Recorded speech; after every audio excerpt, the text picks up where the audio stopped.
Good morning, everyone, and welcome to Indy School's graduation 2019. Recently, we were visited by author Peter Reynolds. Peter, best known for his picture book, The Dot, has published two more wonderful books over the past year, The Word Collector and Say Something. Our lower elementary students were invited to collect words, lots of them, by finding their personal favorites and expanding their thoughts by using a thesaurus and a dictionary. As a project leading them up to upper elementary, our third graders were asked to take their words and say something. They used their voices in saying something to their families, their school, and the world. My happy task today is to launch our 8th grade graduates into high school and welcome our kindergarten students into the joy of elementary school. It's a task that I welcome. I can remember many of today's 8th graders when they were in kindergarten. Now they and their parents can see how fast that journey goes. So let's take a moment to recognize who they are. The students in front of me have said something in many ways as artists and singers, writers and math students, Irish step dancers and athletes, bird watchers and swimmers, performers and digital musicians. They graduate from Indy having performed in plays, studied for exams, explored Boston's neighborhoods, written 2 research papers, gone to one of the United Nations, spent 3 days on the schooner, dissected a squid, and have taken lots and lots of pizza orders. They've also used their voices to spark questions in all of us, including me. They've expressed concerns, asked thoughtful questions, and urged us to look at issues from new perspectives. As a school, we have high expectations for our students, but also ourselves. We expect our students to be ready for the challenges of high school, and we expect to hold ourselves accountable to live by Maria Montessori's words. The person of character is the persistent person, the person who is faithful to his or her own words and his own convictions. This year, we learned to examine our own convictions more rigorously. Through a series of essential conversations around diversity, equity, and inclusion, we have the privilege to look at our school and hear new voices. We emerged with new perspective and a recommitment to being sure that every decision we make respects the lives of all children. We have work to do, and it's being done in big ways and small ones. We're talking, asking questions of ourselves and others, and listening. Our strategic plan, which was recently voted upon by our Board of Trustees and will be distributed to all of you this summer, is a formal statement of our commitment to the future. But so is our work every day in every classroom. In every interaction, we strive to celebrate each child and their potential, both for what we share and for what we can teach one another. I hope today's graduates continue to be inspired by everyone who is imagining what is possible. We're proud of each and every one of you, and we know that you, just like the Montessori students that came before you, will use your voices in your future to say something. It is now my pleasure to introduce Davenport Crawford, Jr., who is our president of our Board of Trustees and has a message for us today.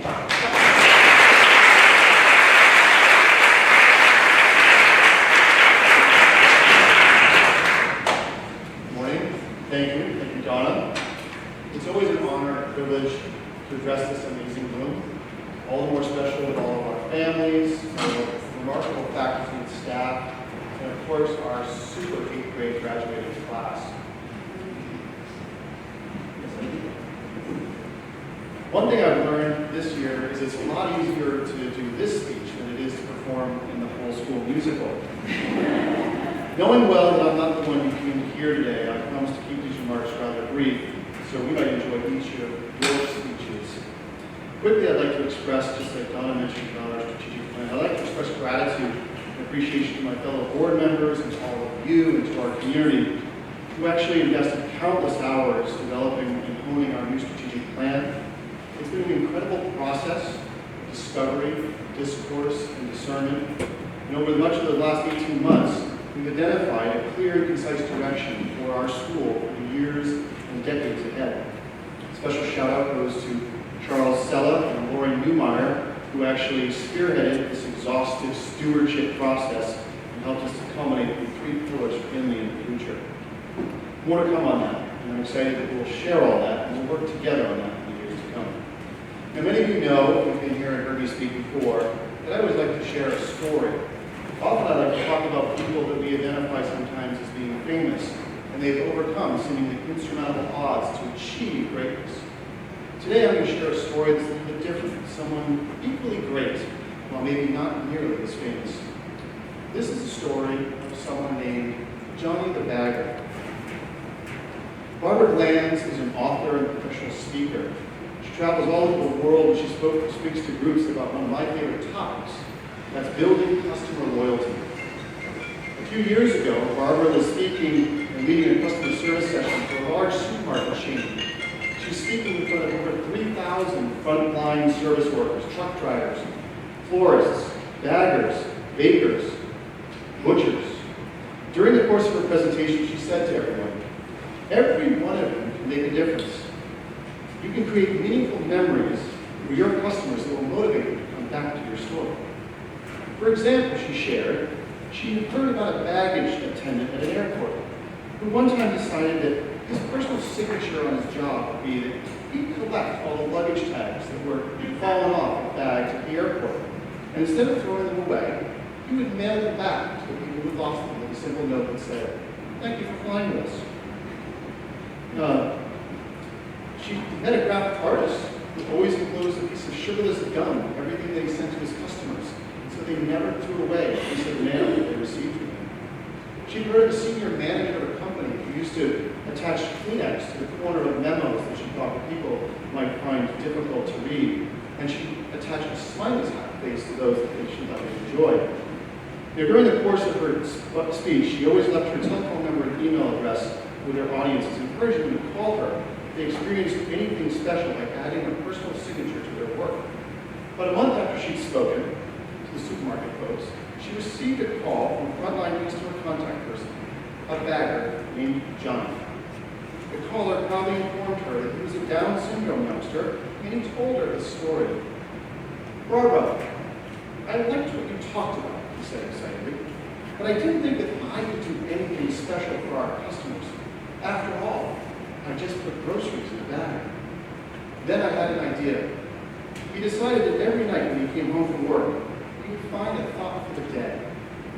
"If I can't find a saying that I like," he said, "I make one up."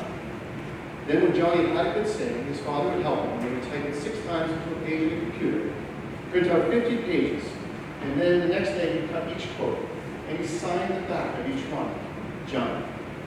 Then I put it in a paper bag and kept them next to me at the grocery checkout. And every time I finished putting groceries in the bag, I'd slip one note in and say to the person, "Thanks for shopping with us today." It touches me to think about a young man with a job that most people would say is maybe not that important. He made it important by creating precious moments for his customers. A month later, the store manager called Barbara. "You're not going to believe what's happening in our store. When I was making my rounds, I got up front where the cashiers are, and I noticed that one line was 3 times as long as the others. I immediately said, 'Open more registers.'" I was concerned, so I encouraged people to join other lines. They were stretching all the way back to the frozen food aisle. People said, "No, we're going to wait. We want to get our groceries packed by Johnny." A few months later, the store manager called again. "Barbara, it's getting out of hand. Johnny has transformed our store. Now when our floral department has a broken flower, a broken stem, or extra corsage, they go out on the floor in the grocery store and put it on an elderly woman or a small child. One of our butchers loves Snoopy. He's bought thousands and thousands of peanut stickers." Sorry, not peanuts. "And each time he wraps a piece of meat, he puts a sticker on it. All our cashiers are now with their own personal signatures, and everyone's having a lot of fun creating memories. Our customers are talking about us in a good way. They're coming back and they're bringing their friends." So why might you ask, is the story of Johnny the Bagger important? And how is customer loyalty important to all of us today? I believe that there's a spirit like Johnny inside of each one of us and inside each one of you. Oh, it's not clear. The ability to make a difference in the lives of others by seemingly simple, direct personal connection. Validate the worth of those around us. Johnny wasn't the strongest. He wasn't in a position of power. He wasn't even thinking about ultimate outcome. What he had was a desire to do something and the courage to try. Johnny had an inner confidence that he could do something that mattered and was willing to put himself on the line. He signed each one of those quotes. As we each are bombarded, and each of you are bombarded, incessantly through our devices, technology platforms pinging away in our pockets, and distractions of seemingly important media, we're losing something we simply shouldn't be willing to part with. We are losing our human connections to each other. I think that Johnny the Bagger is a reminder that every one of us has a role to play and we can all make a difference, a meaningful difference in the lives of others in our community and in our world. It's not our station that predetermines our impact. It's our willingness to try. It's our willingness to begin. I challenge each of you graduates as you go off to your new schools, meet new friends, and the exciting years ahead. Take time to remember what you've learned here at Indy and continue to make a difference, even a small positive difference in the lives of others. I challenge the rest of us. We also should commit. Just like at the grocery store, when one person starts, others will follow. And before we know it, we can transform our world. Think small. Let's start today and be brave. I congratulate you on behalf of our Board of Trustees. You guys are an awesome 8th grade class. Good luck as you tackle your new schools. And always remember that you are a gift. You are a gift to those around you, and to your families, and to your friends, and to each other. I thank you all very much, and congratulations again.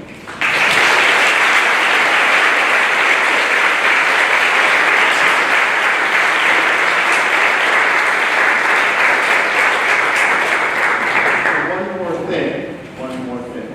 So I shared this, I was going to share with all of you, my daughter Molly, and she actually said to me, Dad, this wouldn't really be effective as a Johnny the Bagger story if we didn't do something extra.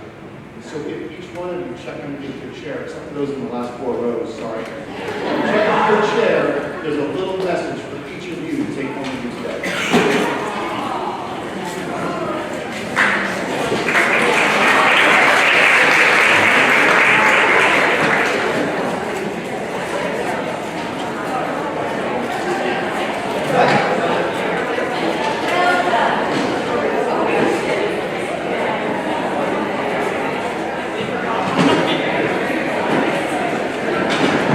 So take a moment to share yours with everyone beside you.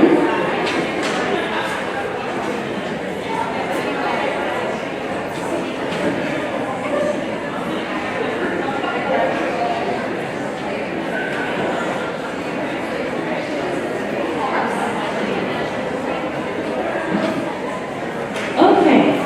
Thank you, Deb, for that. Here we go. So mine says, today I choose to live with gratitude for the love that fills my heart, the peace that rests within my spirit, and the voice of hope that says all things are possible. Anonymous. Thank you, Davenport, for sharing all of that with us.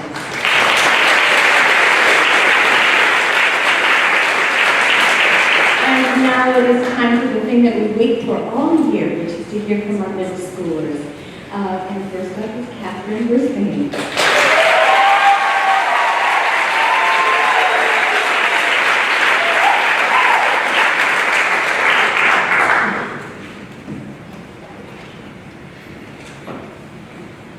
When I learned that I would be the first person to give their graduation speech, my first thought was, okay, fine, I can work with this. I will just tell everyone that I'm valedictorian. They always give their speeches. So here I am today, standing in front of you, valedictorian of the class of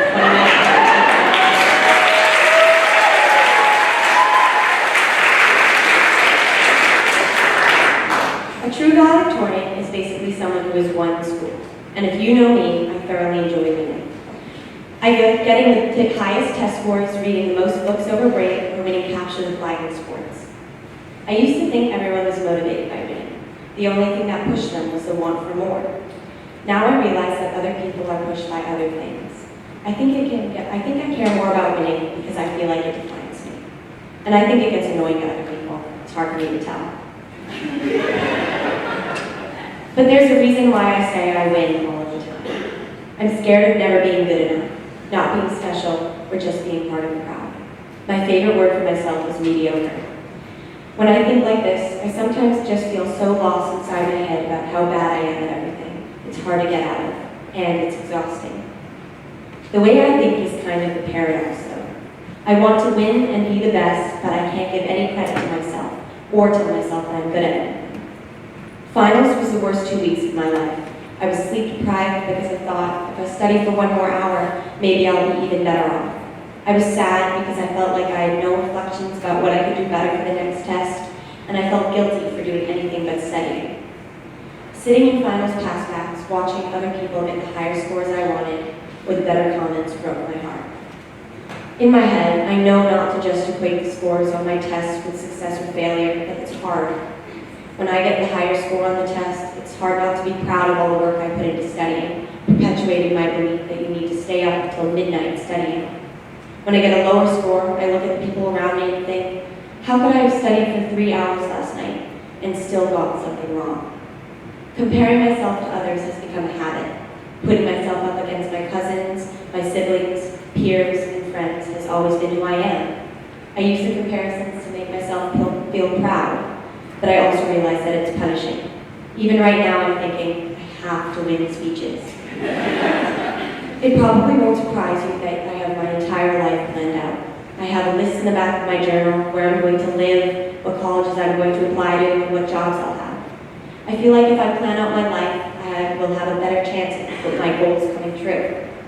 If I have a clear view of the steps I have to take to reach a goal, then I won't lose sight of the finish line and quit. And I don't want to do that because my goals are important.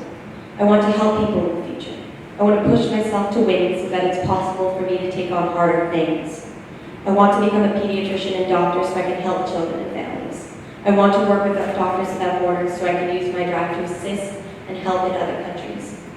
I want to learn Spanish so that I can communicate with people from around the world. As I leave here today, I've decided I'm not going to change the way I think or the way I work. I am now aware that there is another way, and I'm going to try and not be so hard on myself, but I can't promise I'll do this every time. I still want to work harder than ever to accomplish my goals. And it is still early in the day, but I think it goes without saying. I've officially won speeches.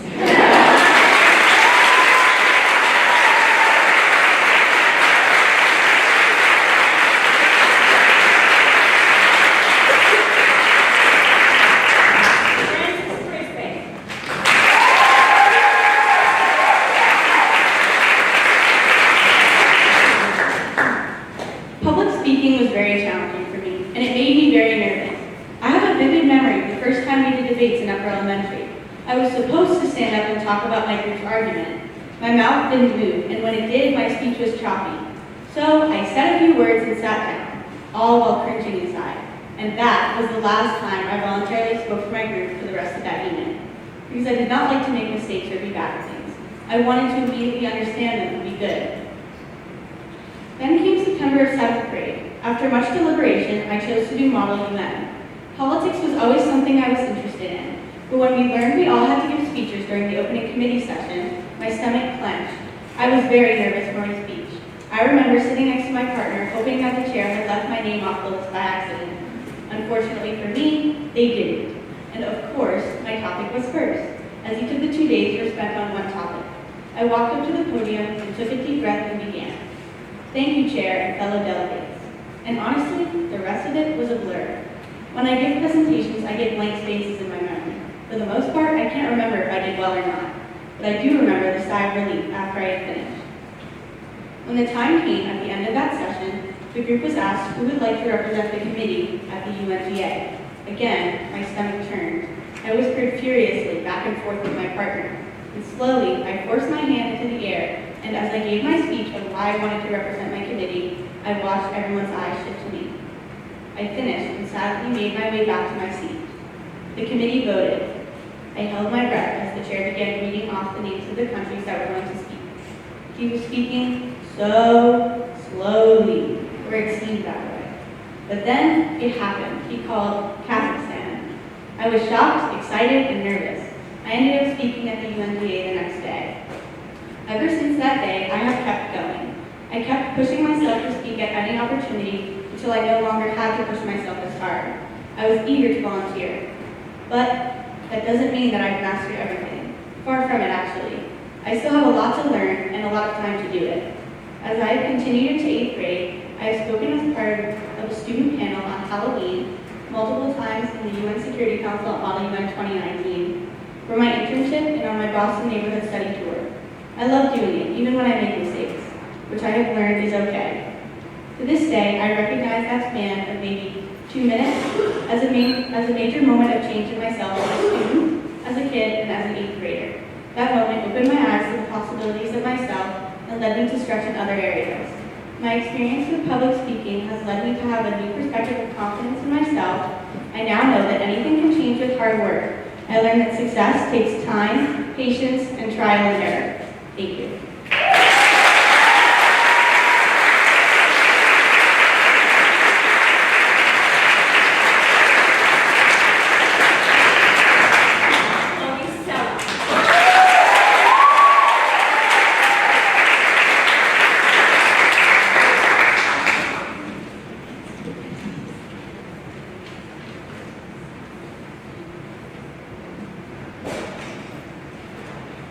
Family, the people you are forced to see practically every holiday.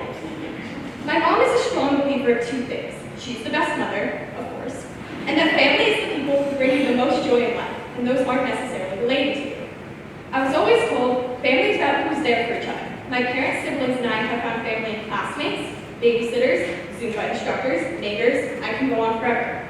Sometimes the idea of finding my own family felt like a vague thing that my parents would talk about, but wasn't really something I would actively do.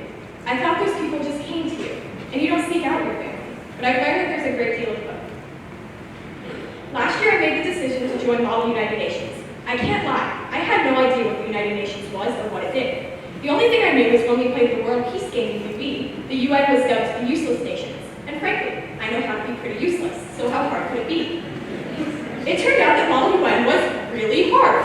I spent all fall working my butt off, and although my position paper was nothing short of a train wreck, was the only delegate working without a partner, and didn't know what constituted for formal Western business attire, I went off to New York ready to discuss the Palestinian refugee crisis as the delegation of Kurdistan. I was very nervous. Usually school trips involve a lot of team building and lack of showers. This was the opposite. When we got there, I didn't know how to act or who to talk to, and I still couldn't figure out what on earth I was supposed to be wearing. That's when I actually bonded with all the people in our Model UN group. We had kind of gotten to know each other during our prep sessions each Friday, bonding over politics and nachos. But once I got to the hotel room the first night, all the girls in the room with me just clicked. The 8th graders gave the 7th graders advice on the year coming up. We laughed because I wore all purple PJs, all 3 nights, and looked like a 5-1 glass of grape juice. I go to those same girls regularly to check in, even though we've all gone our separate ways. Throughout the trip, the ragtag team of nerds in New York became a family. We cared for each other like parents and made fun of each other like siblings. Once this happened, I realized my nerves were for nothing. I made friends in my committee room, worked hard at the conference, and the trip was better than I could have ever imagined. I participated in Model UN again this year and returned to New York much more confident. There was a new group of kids, all excited, and I took on another easy breezy topic: nuclear non-proliferation in the Democratic People's Republic of North Korea. Piece of cake! After our trip, everybody in that group joined my family too. Thanksgiving is easily my favorite holiday.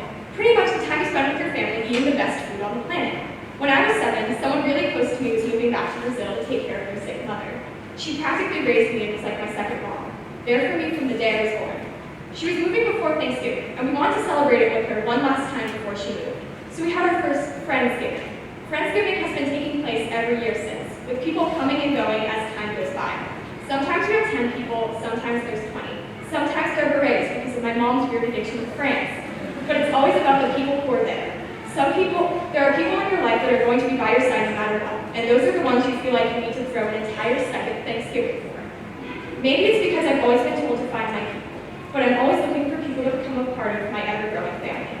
I found those people in my 10 years at Italy, soccer and gymnastics teams, my crazy summer camp, and I'm going to find those people next year at boarding school. If family is about who in your life means the most to you and cares for you the most, you have to choose them.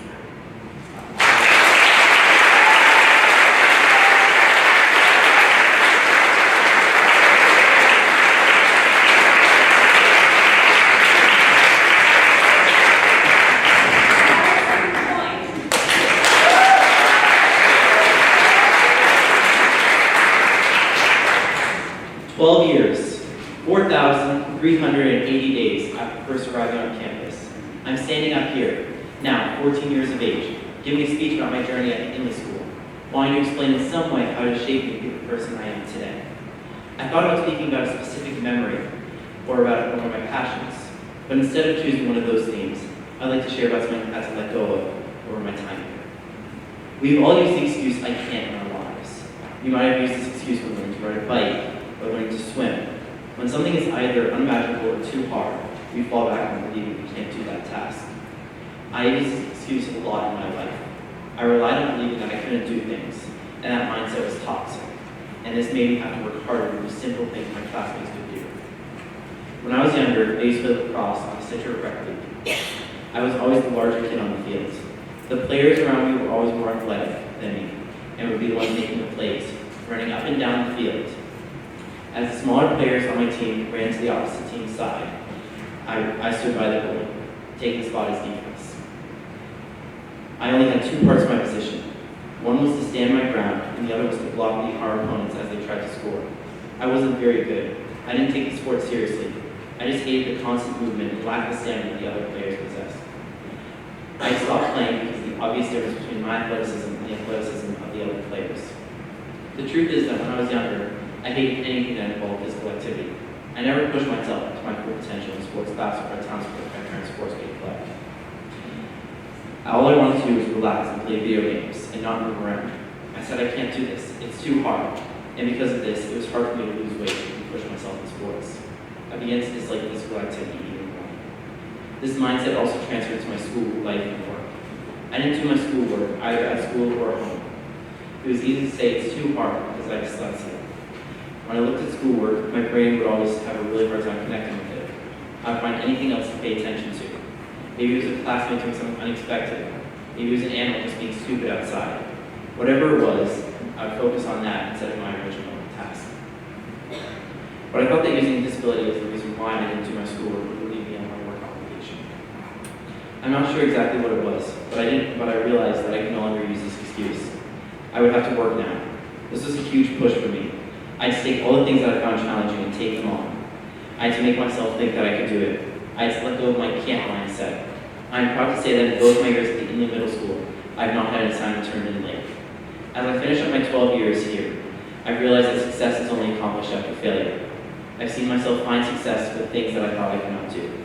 I've seen myself take on challenges head first. I removed from tea and camp.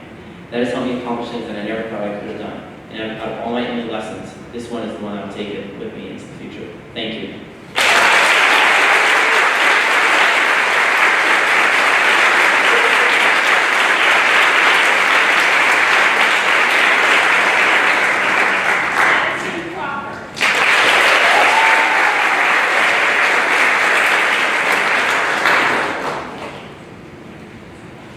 My name is Addison, and I don't want to give this speech. It's not that I'm nervous about standing up here, it's just that I didn't want to write it. A few weeks ago, when we started writing these speeches, I had a bunch of generic ideas, like how I've changed over time, or how Inley's taught me to be me. The problem was that I wanted my speech to be perfect. I wanted people to laugh and cry and tell me how great it was. This moment means a whole lot more than the rest. I've been building up to this since I graduated from kindergarten. I wanted all my teachers to see their work pay off. I wanted my parents to know they made the right choice when they decided to send me to this school. If my speech was not perfect, how would people remember me? After deciding to scratch my generic ideas, I went back to a list of memories that we were asked to write down. I couldn't get past the time of 5th grade where I missed an assignment. I had dance the night before, and I had gotten home really late. I did not have time to complete my lit reading. I was terrified to go into school without it finished. I did not like having my work not finished because that meant not perfect. My dad made me go into school. I made it halfway downstairs to UE1 and started crying. I was so upset with myself. I felt so bad. My teachers would see me differently and never look at me the same. What would my friends think? Of course, now I know that it was not that big of a deal. Bruce took me out of the classroom to the couch by Debbie's desk and told me it was okay. I just had to make up the work. After a few boxes of tissues later, I decided that life was going to move on and went back into the classroom. As I've grown here at Inley, especially in my time in the middle school, I've come a long way in realizing that it's okay that I am not perfect.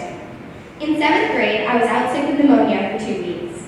I missed a lot of work, but I was not stressed.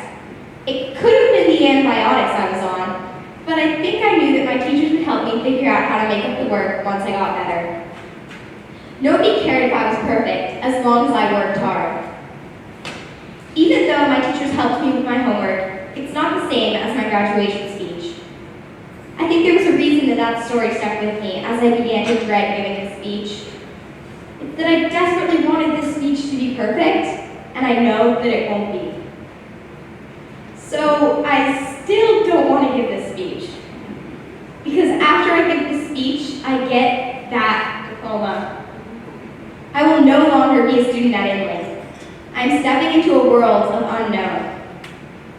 Even though I know Inley has prepared me for high school and for life, I won't walk into school, sit on a couch, and talk about my feelings with Jenny. I know it will be different. It's exciting, but terrifying.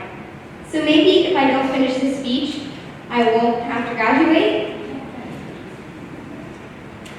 It's hard to let go of the place you've grown up in. Even though I wish I had never started this speech, somehow I'm doing it, and I'm coming to the end of the shortest and longest 2 minutes of my life. It turns out that ending a speech is much scarier than starting it. But this is the end, so that's my speech. And I know it was far from perfect, but I'm pretty proud of it.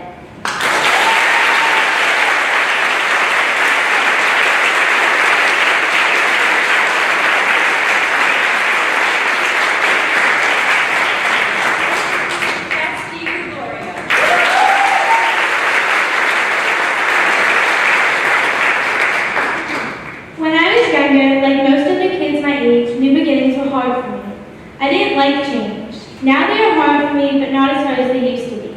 I still have trouble with new beginnings, like the fact that I'm going to high school next year and won't be with the class I grew up with. I wonder why I'm settled with new beginnings easier. I wonder why I'm able to settle with new beginnings easier. Maybe I just grew up in a different way and was able to deal with them. Or the more likely reason is I had to settle with one of the hardest new beginnings that makes all the other new beginnings I experience seem easier. When I was 7 years old, my dad passed away. That was the hardest new beginning I ever faced. Living, which will be half my life without my dad. There were small changes like Foxy coming to drive us every day instead of just Wednesday and Thursday, or Abby not playing soccer anymore. After he died, the next few months were very different as I expected they would be.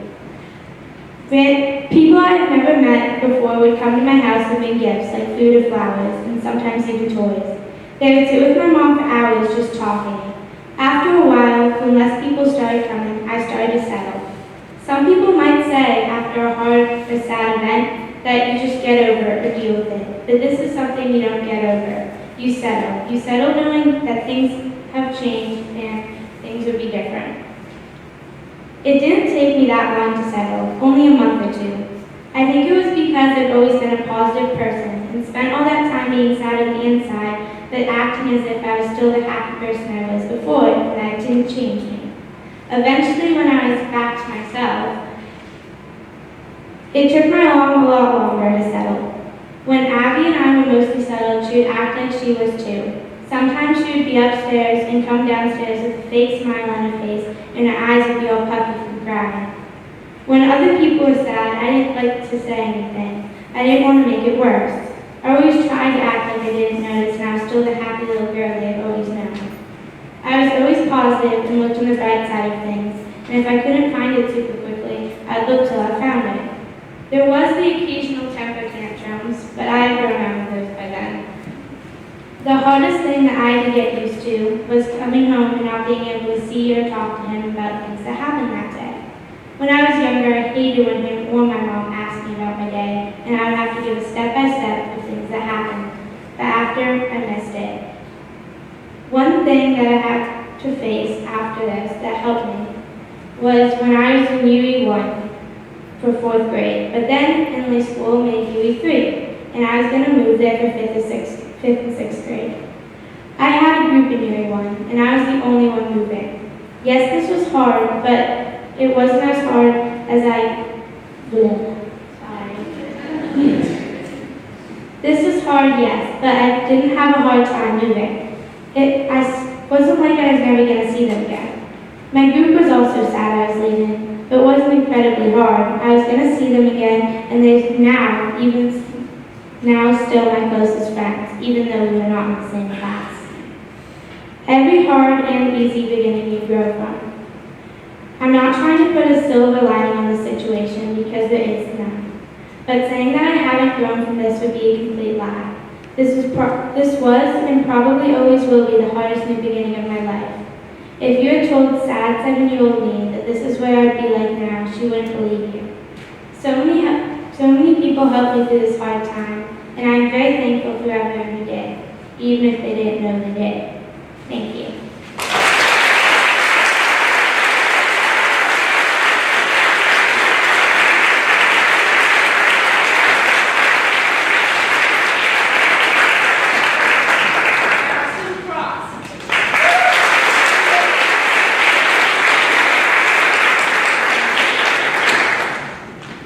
Birding plays an important role in my life.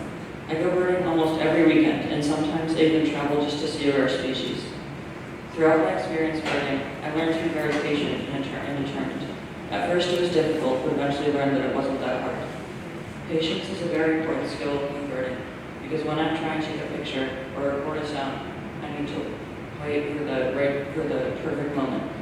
I'm very competitive in birding, and I'll always have some friendly competition with my family to see who can see the most species of birds in a certain amount of time. Birding has also taught me that taking risks and jumping into the unknown is not always a bad decision. It has benefited me in life more often than not.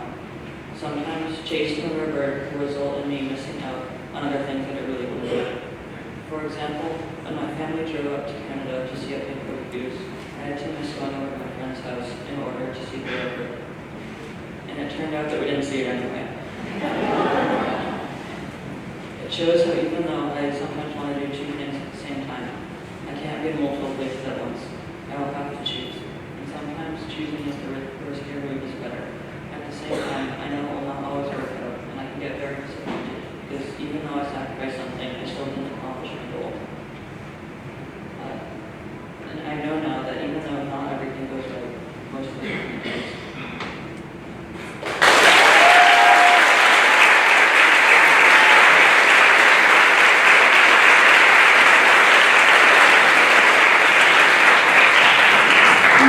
From our 7th and 8th graders, we'll be singing Tale as Old as Time medley. Come on up, here we go.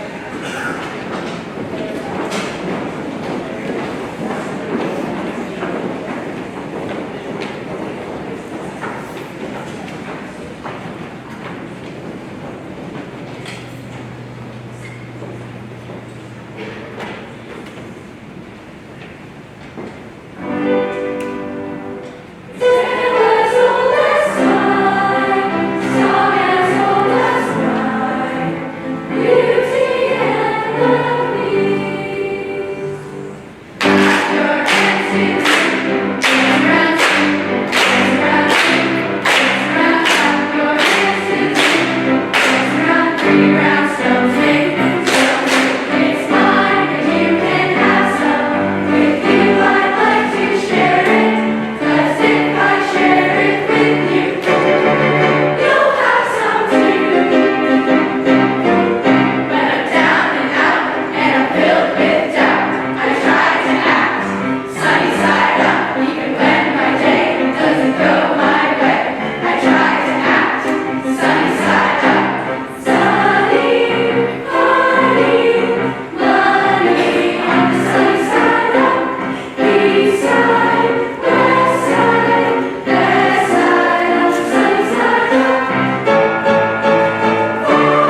And now more fabulous speeches, starting with Kai Thomas.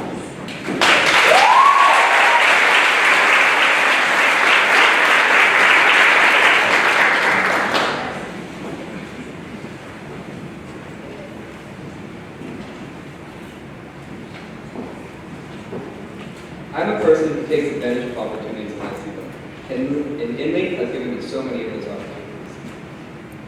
When I was young, I saw experiential learning as just a fun time, where you didn't have to be at school. And now I have learned there is so much more, but it all just depends what you want to take away. I don't know exactly what shifted my mind towards this, but when it came to middle school internships, I already had the mindset to gather as much knowledge and experience as possible during this limited time. After this, off-campus or experiential learning activities seemed different. I was able to see them from a new perspective. I could still have gone to, for example, JFK Museum in Boston and saw some cool pictures and looked at old TVs. But instead, in my class event last winter, I focused more deeply on what everything was getting at. From there, I was able to use this skill whenever I went to places, such as the 8th grade internships, Boston neighborhood study, and more. So I set the goal of learning all I could for the amazing opportunity to go to these places. Sometimes the learning takes some time to percolate. The ocean trip wasn't my favorite last year. When I was on the boat, I probably wasn't the happiest of friends to most people, but I didn't care enough because of my lack of sleep. I believed that it was a forced time to swim with others, and I didn't even talk to them much, which made everything more difficult in that moment. A few weeks after we got back, I learned that it wasn't just about making life difficult, but instead an opportunity to learn more about my fears and take responsibility for my own actions. I actually took away 10 more skills than I thought. The same pattern happened at the beginning of the year camping trip as well. I thought that spending time with my new classmates who might not have been so close to the previous years, and their most recent, the Redgate Farm trip. Of other off-campus times we've had, my favorite has been our internships. I believe I experienced them to the fullest and got the best experience of my life. My 7th grade year, I chose a more casual or generic work environment where I was able to learn more about how a job works in the field. My 8th grade internship was drastically different. I worked in a creative warehouse which consisted of so many things, ranging from portraits of people, 3D modeling, and photo editing to so much more. I got so much more out of this than I thought I would, which even included a major new interest, photography and 3D modeling. I've learned that when I find something that I'm either interested in, or when I want to reach a goal, I can work so much harder and complete more if something doesn't completely interest me. I've also taken this and turned it into help in school, so when it comes to an assignment that doesn't excite me as much, I set a goal that motivates me to move forward and do my best work. By failing to prepare, you are preparing to fail, said by Benjamin Franklin. When I learned about this quote, it brought to my mind to personal goals. Sometimes it's even more of a process it takes to get there. Such as when I set a bad attitude towards something like an assignment, I'm almost guaranteed not to enjoy it. But if I have the mindset that it's really going to teach me something, I might have a more enjoyable and fun time working. My first days in Lower Elementary, all the way to middle school, I discovered different ways that I can learn. This has been made possible by all the teachers and their support, whether it was really needed or there just in case. I know how to work individually now, taking responsibility for my own actions and what I choose to learn from. So I personally believe that I am ready to become a high school in the future ahead.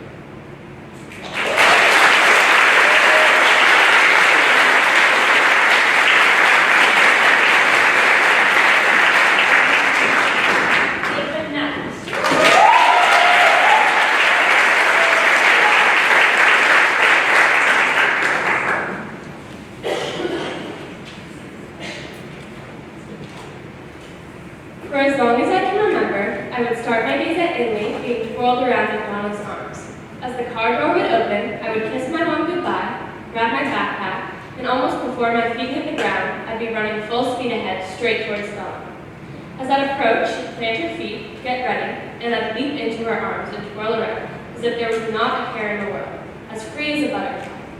Every single day, I was growing and changing and figuring out who I really am. That routine continued until I got too big, and that feeling of not a care in the world started to subside, naturally of course, and with time. There's never been a time in my life where I thought that life wasn't beautiful, but things got harder and heavier, just like me, exactly why I couldn't be twirled anymore. It was time for me to find my own way. But the one thing that will never change is my relationship with Dawn. And I know I'm who I am today because I love you. My time at Inley has taught me many things, but specifically how to be brave. That I am somebody, that trust is so important, and asking for help isn't a sign of weakness. Something I will never forget is one day in particular in my 6th grade year. My class, UE2, walked up to Sunflower Hill. We were blindfolded and placed on a rope that went around Sunflower Hill. The task was to find a way off. As we went around trying to find the end of the rope, everyone was bumping into trees, scraping their knees, and complaining a lot. Me being impatient, I couldn't do it any longer. I decided to call Doug over and ask for help. Let me tell you, if I hadn't, I would have never gotten off that rope. He removed my blindfold and told me I had won. I looked at him confused, but I suddenly realized that the ticket to get off the rope was to ask for help. There was no end to the rope. It was a circle. But because I asked for help, and as many of you know, I'm not very good at that, I got off the rope. Thinking back to it, the rope symbolizes life, and that sometimes you can't do it alone. In the wise words of Alanis Morissette, you choose, you learn, you pray, you learn, you ask, you learn, you live, you learn.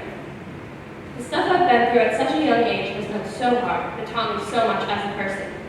Having anxiety and OCD is overlooked a lot because people seem to think it's not as bad as it is sometimes. Lots of people get anxious, but that's different than having anxiety and dealing with it every day. I've been broken countless times, but it's taught me at a young age that I can get through anything. And just because I'm broken sometimes, it's okay. Life is life and things are hard. But as Shelley, one of my besties and fellow fashion lovers, once said to me, there's no way through but through. I've learned that we're going to make mistakes. We're going to hurt at times, but we will make it through, especially if we have the right friends by our side. My mom is the only one that will probably get this reference, but sometimes life turns as bad as filing your lips. The people at Inley and even outside have been incredible to me and many. From my mom who brought me here and has loved me through all of the bad times, to all my teachers, and Lainey and Kristen for taking the time to not only help me, but guide me. Everyone I've connected with at Inley is so special and made me feel so special. And not only in day-to-day life, but up on stage. Especially Marilee, who is not only the best music teacher ever, but who is such an important person in my life. From church to school, she has been an angel. And of course, this goes without saying, my aunt, uncle, and cousin Gabby, who've all been so supportive. What a ride it's been for all of us, but here we are. I'm not only proud of myself, but mostly of my cousin, for staying so strong and being the best friend I could ever ask for. Gabby, you have taught me so much, how to love myself, how to stay strong, and that you should never give up on your dreams, and that when no one else is there, you always go. So to my fellow graduates, the day has come, and I cannot wait to take on Hingham High School with the friends I already know and the ones I'll hopefully meet. Here's to walking to rude awakenings after school and on weekends, to sitting on the rocks, to endless laughs and talking about life on the rooftop, and to continue to make mistakes, because that's the only way to learn. La vie est belle, life is beautiful. Make it count, be yourself, and hold on to the real ones. Thank you.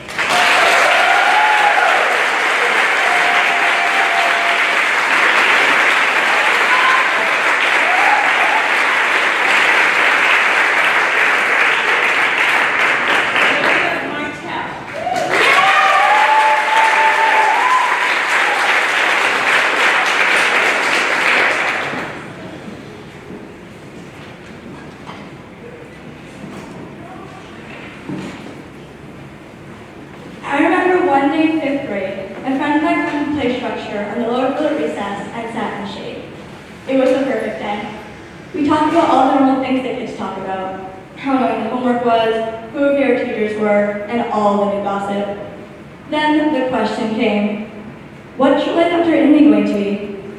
I remember sitting there, feeling the cold metal of the play structure pressed against my back, as if it too wanted to know the answer. I panicked because I didn't know what my life was going to be. I didn't even know what 6th grade was going to look like, let alone my whole future. After thinking about that, I replied, hoping she couldn't sense the nervousness in my voice. What's yours? She proceeded to tell me about what high school she would go to and what classes she would take, then her college plans, her future jobs, and all the countries where she would live. I remember how her face would lit up as she gushed about the amazing humanitarian organization she would work for and all the kids she would adopt. She was so confident in her plan and her abilities that it all seemed possible. She finally finished and asked again about my plan. I panicked and told her that we could go to the same high school and we could live together. This was exciting to her. She started talking faster and faster about our room decorations, what jobs we could get. I let her continue talking instead of telling her how nervous I was about not knowing my entire life plan. But I was so envious of her plan and confidence in her future. Fast forward to 7th grade, I walk into the grade room with my head held high, wearing very dark lipstick and thick eyeliner. I laughed with friends and socialized. I created a false sense of confidence, pretending that everything was perfect. In reality, I was very insecure and hoped no one would find out. I was rethinking every aspect about myself. I would stay late in the night wondering if I was being myself and if I was doing the right thing. I surrounded myself with people who shared commonalities with me, and found a group of people at school who I strongly related to. We would spend all of recess and independent time sitting and talking. I remember how one of the girls would light up as she talked about herself and her identity. She would brush her bleached hair off her shoulder and smile as she talked about her family and her own identity discovery. I envied her confidence and how she knew that in the end, she was being herself and that was all that mattered. She seemed to feel so okay with being unknown and ready to ride the wave of self-discovery. I envied how comfortable she was with being unknown about her future. She was graduating, yet knew everything was going to be okay. I've always been the type of person to gravitate toward the crowd, so naturally I felt out of place when I wasn't the same as others. Seeing my friends in such different places than me made me panic that I wasn't doing something right, even if there wasn't anything to be done. I had to understand that my journey is different than that of my friends. Although we are very close, and at times it feels as if we're on the same path, we all have our own process and our own finish line. I know this, but I'm still working on internalizing it. At times, I still want to tag along the finish process and forget about my own growth and development. So to the girls who are life planned out, I hope that everything goes your way. I want you to know that although your high school plan has changed, your future is just as bright. And to the girl with the bleached hair, thank you for helping me understand that not everything has to be planned. I hope that you still know that, and I wish you wonderful and unplanned things in life. And to myself, I hope you never stop questioning, but I hope you understand that you're in the right place and that everything is working itself out. Although my journey in has come to an end, and it's now time to see what my future is going to be, I can leave with confidence knowing that everything is going to be okay.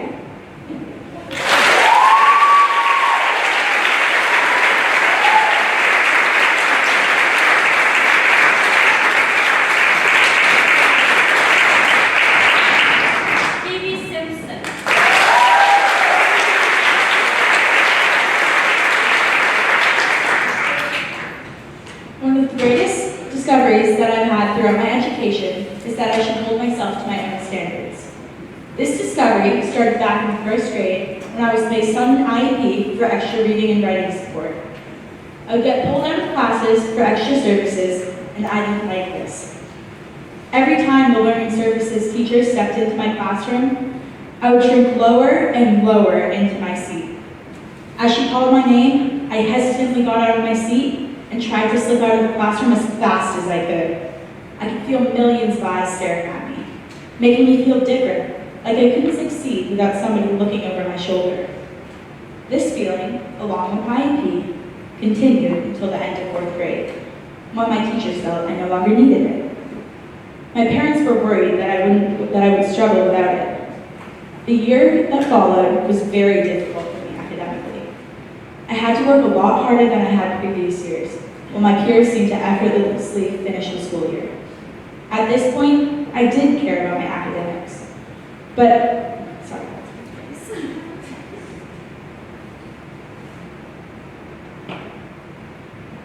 At this point, I did care about my academics, but mostly worked so hard because I wanted to make my parents proud.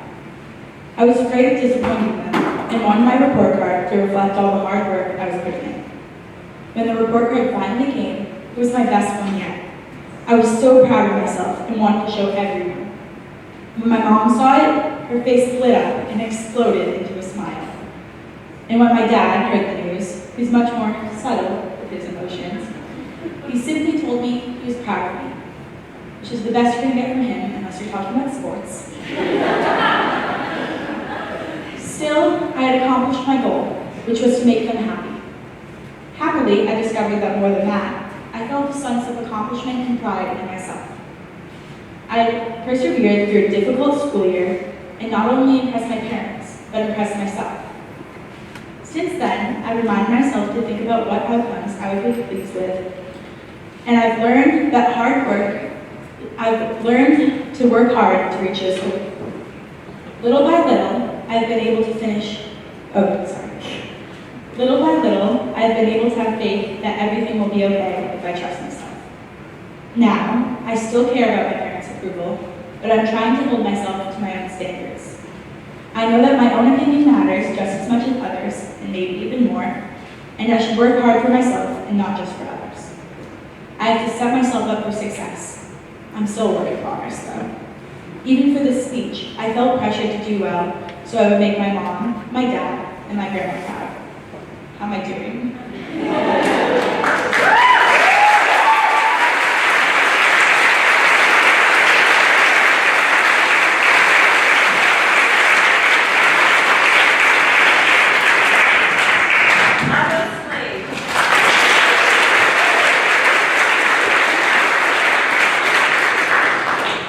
In case any of you do not know, I love to travel. I have been to 10 countries, and I would like to visit all of them sometime in my life. I think that my experience of traveling have shaped who I am today far more than anything else has. At my house, I have a map you can scratch off all of the countries that you have been to. For me, there is nothing more satisfying than going home after a long trip and scratching off my map, one step closer to achieving my goal. However, the reason I love traveling so much isn't that I can scratch off a map, or that I can name all of the countries and the capitals, but it is the deeper aspects. My favorite place I've ever visited is St. Anton in the Austrian Alps. There is great skiing, as well as amazing culture. There is a much greater variety of natural wonders there than we normally think about. When I first stepped out of the train, I was confronted by mountains 5 times bigger than any mountain I had ever seen before. There is a magnificent ski resort, almost 6 miles wide. This kind of beauty makes me more appreciative of the kind of natural beauty we have here. I would really like to visit St. Anton sometime again in the future. I also have cousins that are my age that live there, and it's really interesting to see how they are similar or different from me.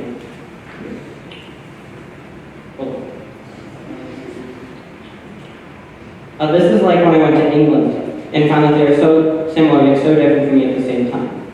This shows me that nothing in the world is black and white. It is also amazing to see how much ancient history some cities have, and to compare it to our own relatively contemporary history. Athens is a beautiful city, in a totally different way than many American cities are. Athens has no tall buildings, and instead the skyline is dominated by the Pantheon, a hill with many ancient ruins from the ancient Greeks. But you can see this from pretty much everywhere in the city. When I get older, I would like to go back to Athens. Like Athens, some cities have an amazing mix of all kinds of culture, from ancient to contemporary, which has really helped me grow as a person. I have learned to see all aspects of things, no matter how different. Paris is a good example of this. Someday, I would like to go back to Paris to see all that I have not yet seen, because it is impossible to see everything in just three days. There are many ways all the things I've talked about in my speech have shown up already, like how I always try and pay attention to all kinds of natural beauty. I have learned to appreciate the culture here as well as in the world, and this will continue to help me in the future. In a way, going to a new school is not unlike going to a new country. You have to learn what norms are different and be able to code switch in a new way. Though there is no place in my map for rising tide, I am still excited to be going.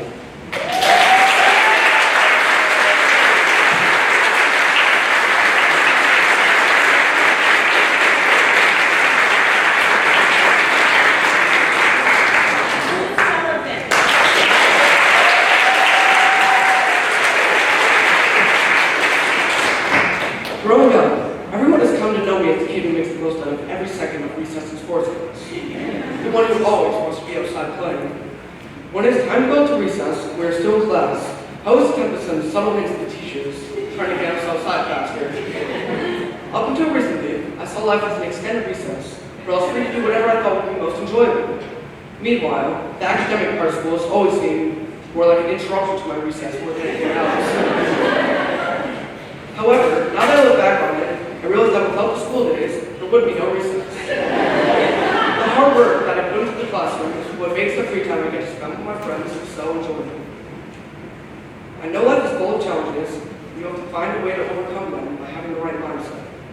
For example, a few months ago, when I was given the role of LeFou in the musical Beauty and the Beast, I hope for every little sake that I wouldn't have to sing. Little did I know, I'll be responsible for carrying up the whole song. This ended up being one of the most nerve-wracking things I've done recently, going up on stage and performing a song in front of a packed audience. Unfortunately, the song entailed complimenting Gaston, who's played by Chase, and me having to sing all about his amazingness. As difficult as this was, I had to accept the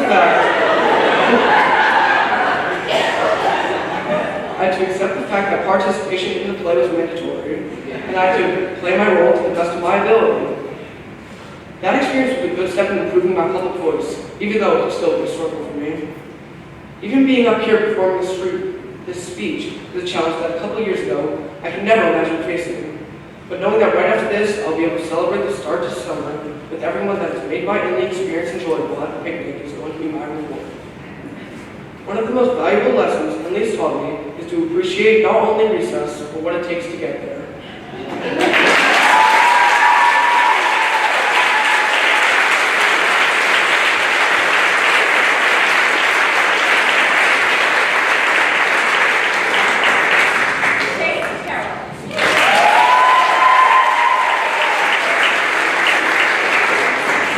In 7th grade, I began to swim very competitively. It was a big commitment. I would go to practice 3 days a week for 4 hours each day. I was actually not good at all. I would constantly lose races. Plus, I didn't really cope with many people on my team. I would stay somewhat to myself, and I'm a social person by nature. Not thinking of people was a new thing for me. I was so confused. I mean, who doesn't want to be my friend? I'm an angel.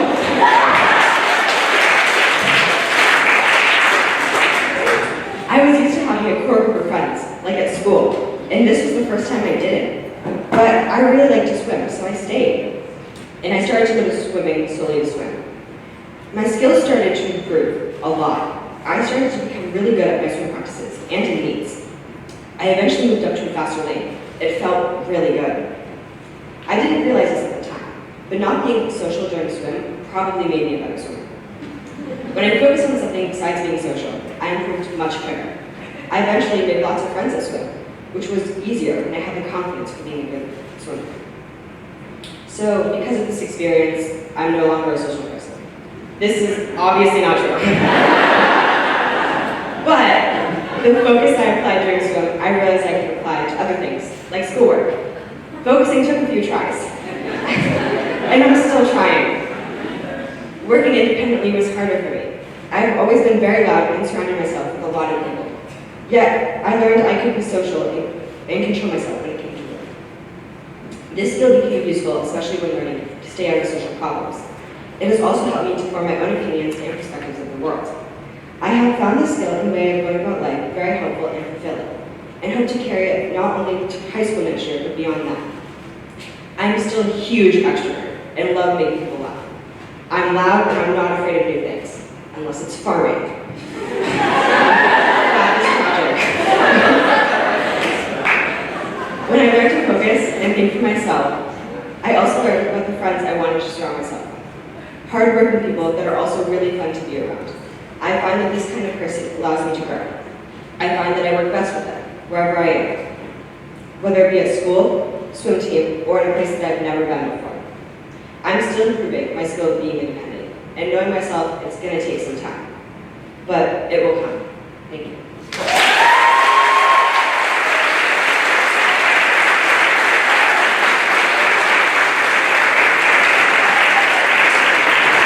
Could we have another round of applause for our teachers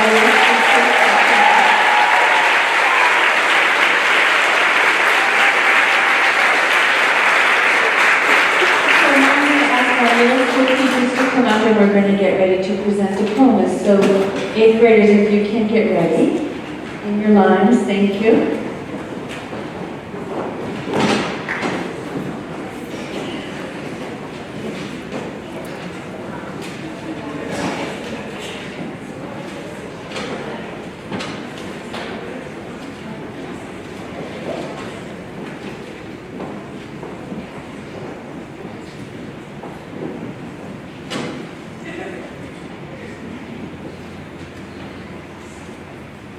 Catherine Brisbane.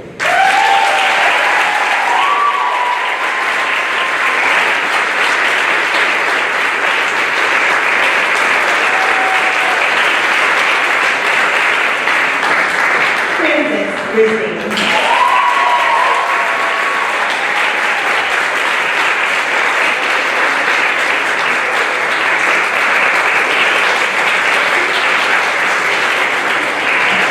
Chloe Sella.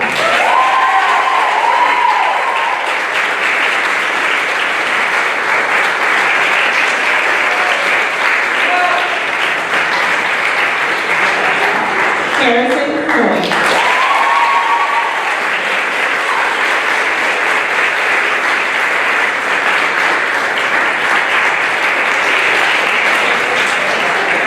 Addison Crawford.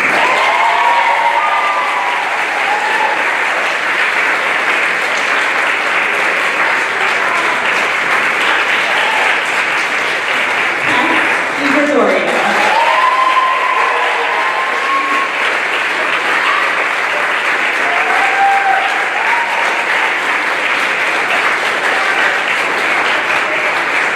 Jackson Frost.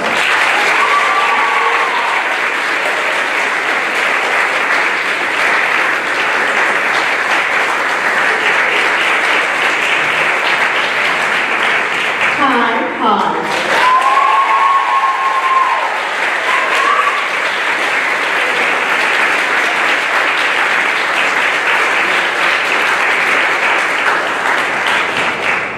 Ava Knight.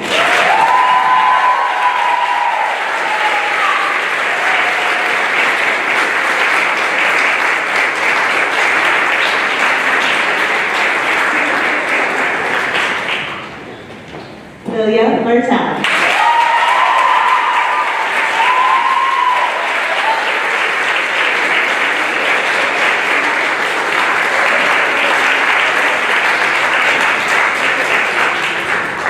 Phoebe Simpson.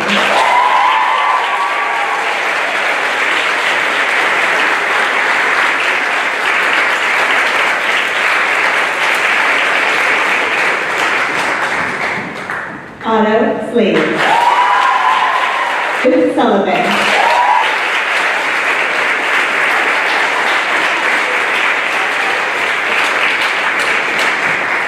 Chase Terrell.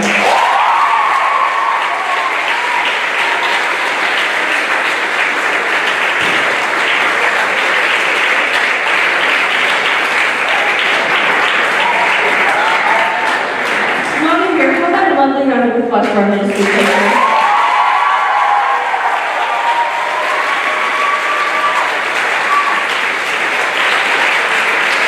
I think the students had one more song for us, so come on up.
the 8th graders are just going to be gathering their belongings, and then we're going to recess out. We invite all of you to join us at the all-school picnic outside in just a moment. And again, one more round of applause for our fabulous